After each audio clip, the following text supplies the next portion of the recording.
ہمارے army chief نے آپ یہ سوچیں کہ خود ایک یعنی گریڈ 22 آفیسر نے بیٹھ کے ایک سیکیورٹی کا سیمینار تھا، اس نے خود کنڈیم کر دیا روس کو. ہم ان سے سستا تیل لے رہے ہیں، اس نے کنڈیم کر دیا، اور امریکہ کو خوش کرنے کے لیے. میں جب گیا ہم طے کر کے آ گئے تھے، میں نے صدر پوٹن سے طے کر لیا تھا کہ جس طرح ہندوستان کو سستا تیل دے رہے ہیں ہمیں بھی وہ سستا تیل دیں. یہاں واپس آئے تو یہاں جناب ہمارا آرمی چیف کہتا کہ نہیں کنڈیم کرو روس کو کیونکہ انہوں نے یوکرین میں انویڈ کر دیا. ہم نے ان کو سمجھا، اس کو میں نے بتایا کہ ہندوستان تو نہیں کنڈیم کر رہا، امریکہ کا وہ اسٹریٹجک ایلائی ہے، کوڈ کا ممبر ہے، وہ تو نہیں کنڈیم کر رہا، تو ہمیں نیوٹرل رہنا چاہیے جو ہندوستان رہ رہا. لا الہ الا اللہ کا دعویٰ یہ ہوتا ہے کہ میں آزاد ہوں، میرا ملک آزاد ہے. یہ نہیں ہو سکتا کہ آپ اتنا بڑا دعویٰ کرتے ہیں اور آپ کا ملک غلامی کرے، کبھی کسی سپر پاور کی، کبھی کسی کے سامنے ہاتھ پھیلائے. یہ بالکل لا الہ الا اللہ کی کانٹروینشن ہے. ایک سٹیٹ کی ساورنٹی جب وہ سبجوگیٹ کر دیتی ہے اپنی ساورنٹی. اچھا اس کو بھی اور ڈیفائن کر دیں کہ جب ہم کہتے ہیں انڈیپینڈنٹ فارن پالیسی، اس کا کیا مطلب ہے؟ انڈیپینڈنٹ فارن پالیسی کا مطلب یہ ہوتا ہے کہ ایک ملک کی فارن پالیسی بنتی ہے اپنے لوگوں کے مفادات کی تحفظ دینے کے لیے. ہم اپنے ملک کے فائدے کے لیے فارن پالیسی بناتے ہیں اپنے لوگوں کے، جس کو نیشنل انٹرسٹ کہتے ہیں. اب ہمارے ملک میں یہ تو بنتا بھی ایسے رہا، ہم نے اپنے ملک کو قربان کیا اور لوگوں کی فارن پالیسی کے انٹرسٹ کے لیے. ہم نے وار آن ٹیرر میں حصہ لے لیا اور اپنے 80,000 لوگ مروا دیے تھوڑے سے ڈالرز کے لیے اور صرف امریکہ کو خوش کرنے کے لیے. اس کا نتیجہ کیا ہوا؟ نہ امریکہ خوش ہوا، اپنے لوگوں کی تباہی کر دی، اور چھوٹی سی ایلیٹ جو اوپر بیٹھی ہوئی اس کا فائدہ ہو گیا. باقی عوام میں 80,000 لوگوں کو یعنی سارا اپنا قبائلی علاقہ اس کو اجاڑ کے رکھ دیا. پختونخوا کے صوبہ کے اندر تباہی آئی، لیکن فائدہ تو صرف تھوڑے سے لوگ جو اوپر بیٹھے ہوئے تھے. تو جب ایک فارن پالیسی آپ کی بنتی ہے کسی اور کے انٹرسٹ کو سرو کرنے کے لیے، آپ آزاد نہیں ہوتے. اب روس، میں مثال دیتا ہوں، ہم نے روس سے کیوں اچھے تعلقات کرنے کی کوشش کی؟ ہم نے اس لیے کیے کہ ہمیں روس سے دو چیزیں چاہیے تھی. ایک، ہمیں ان سے گندم چاہیے، ان سے ہماری کوشش تھی ان سے سستی گندم لیں، کیونکہ پاکستان کو 20 لاکھ ٹن کمی تھی جب ہمارا دور تھا گندم کی. اب اس سے بھی زیادہ مجھے لگتا ہے گیپ ہے. مجھے نہیں لگ رہا کہ ہمارا اس وقت جو بھی سیلاب آیا اس کی وجہ سے، میں نہیں سمجھتا کہ ہماری وہ گندم کی پروڈکشن ہوگی، وہ کم ہو جائے گی. اور پھر ایک دم دنیا میں تیل اوپر چلا گیا، اور جب روس اور یوکرین کی یہ لڑائی ہوئی تو اس سے اور تیل اور اوپر چلا گیا. تو میں جب گیا ہم طے کر کے آ گئے تھے، میں نے صدر پوٹن سے طے کر لیا تھا کہ جس طرح ہندوستان کو سستا تیل دے رہے ہیں ہمیں بھی وہ سستا تیل دیں. یہاں واپس آئے تو یہاں جناب ہمارا آرمی چیف کہتا کہ نہیں کنڈیم کرو روس کو کیونکہ انہوں نے یوکرین میں انویڈ کر دیا. ہم نے ان کو سمجھا، اس کو میں نے بتایا کہ ہندوستان تو نہیں کنڈیم کر رہا، امریکہ کا وہ اسٹریٹجک ایلائی ہے، کوڈ کا ممبر ہے، وہ تو نہیں کنڈیم کر رہا، تو ہمیں نیوٹرل رہنا چاہیے جو ہندوستان رہ رہا. ہمارے آرمی چیف نے آپ یہ سوچیں کہ خود ایک یعنی گریڈ 22 آفیسر نے بیٹھ کے ایک سیکیورٹی کا سیمینار تھا، اس نے خود کنڈیم کر دیا روس کو. ہم ان سے سستا تیل لے رہے ہیں، اس نے کنڈیم کر دیا، اور امریکہ کو خوش کرنے کے لیے. اب اس سے نتیجہ کیا ہوا؟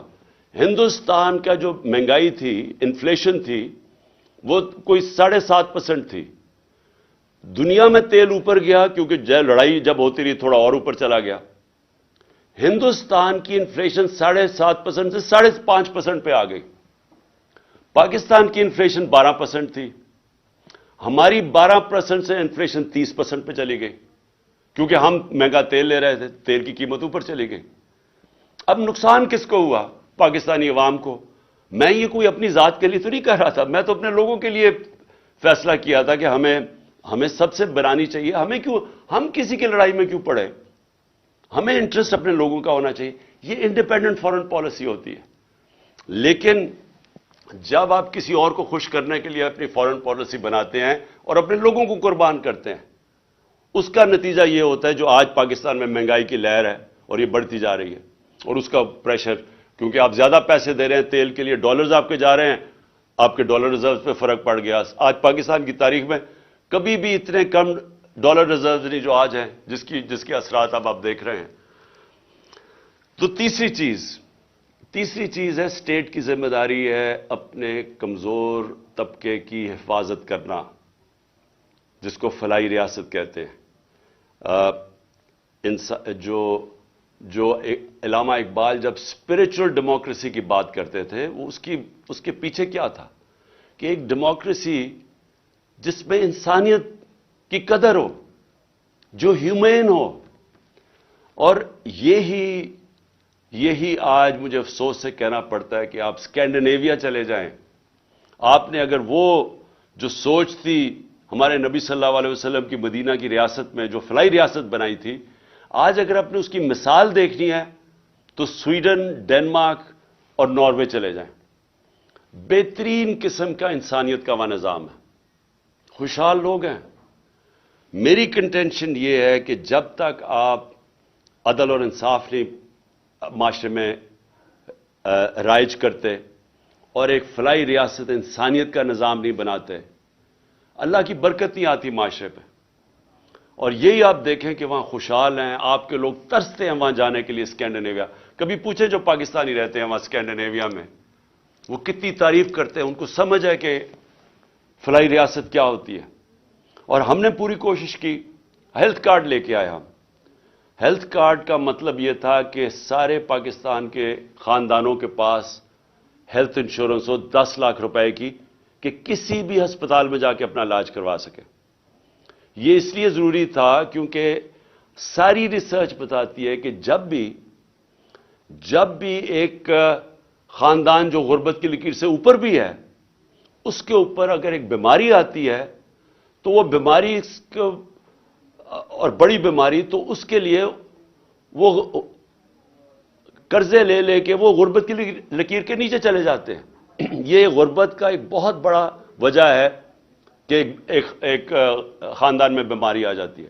تو ہیلتھ کارڈ یہ پروٹیکشن تھی لوگوں کی. اس کی تعریف دنیا میں ہوئی، لانسٹ میڈیکل جرنل ہے دنیا کا، اس نے تعریف کی.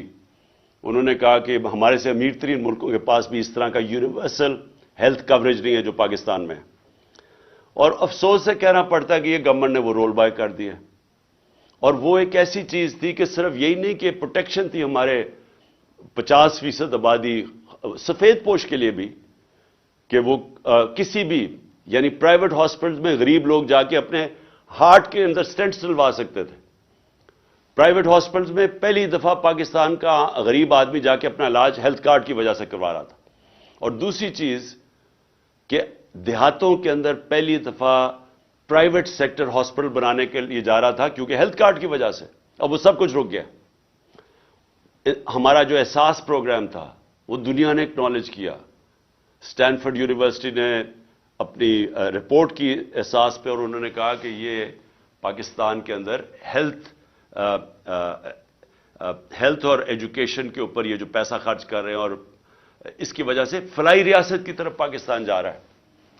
تو جو بھی ملکوں کے اندر ظلم ہوتا ہے، جو قدر نہیں کرتے اپنے کمزور طبقے کے، جدھر غریب اور امیر میں فاصلے بڑھتے جاتے ہیں، جدھر غریب کی بنیادی ضروریات پوری نہیں کرتا ایک معاشرہ، میری یہ ایمان ہے کہ ان کے اوپر اللہ کی برکت نہیں آتی. ہمیں یہ کہا جاتا ہے کہ جی پہلا پیسہ آئے گا، پہلے قوم کے اندر پیسہ آئے گا اور پھر ہم اس قوم کے اندر فلاحی ریاست لے کے آئیں گے. میں یہ سمجھتا ہوں کہ یہ بالکل غلط ہے. پہلے آپ فلاحی ریاست لیتے ہیں، عدل اور انصاف قائم کرتے ہیں، پھر قوم میں خوشحالی آتی ہے، جو کہ مدینہ کی ریاست میں ہوا تھا. شروع میں تو بڑے مشکل حالات تھے مسلمانوں کے، لیکن انہوں نے آتے ساتھ ہی فلاحی ریاست اور انہوں نے عدل اور انصاف قائم کیا. اس کے بعد خوشحالی آئی. اور یہی ماڈل پاکستان کو فالو کرنا ہے، کیونکہ اب تک ہم انتظار ہی کرتے رہتے ہیں کہ جی پہلے پیسے آئیں گے اور پھر فلاحی ریاست بنے گی جو نہ پیسے آتے ہیں اور نہ فلاحی ریاست بنی ابھی تک، لیکن اس سے بھی پہلے عدل اور انصاف سب سے امپورٹنٹ ہے، جس کے لیے یہ جو میری ساری حقیقی آزادی کی تحریک ہے، اس کی بنیاد ہی یہ ہے کہ پاکستان میں ہمیں سب کو مل کے ایک انصاف کے نظام، رول آف لا کے لیے لڑنا چاہیے کہ جب تک سب طاقتور طبقے قانون کے نیچے نہیں آتے، جب تک قانون طاقتور کو انصاف کے کٹہرے میں نہیں کھڑا کرتا طاقتور مجرموں کو، جب تک ان کو این آر او دیتا جائے گا، پاکستان چھوڑیں کسی بھی دنیا کے ملک کا کوئی مستقبل نہیں ہے جدھر طاقتور کے لیے ایک قانون اور کمزور کے لیے دوسرا۔ میں پھر سے آپ سب کا شکر گزار کرتا ہوں، ابرار آپ کا بھی اور بابر آپ کا بھی، کہ آپ نے مجھے موقع دیا اپنے پاکستان کی انٹلیکچوئل ایلیٹ سے بات چیت کرنے کا۔ بہت بہت شکریہ۔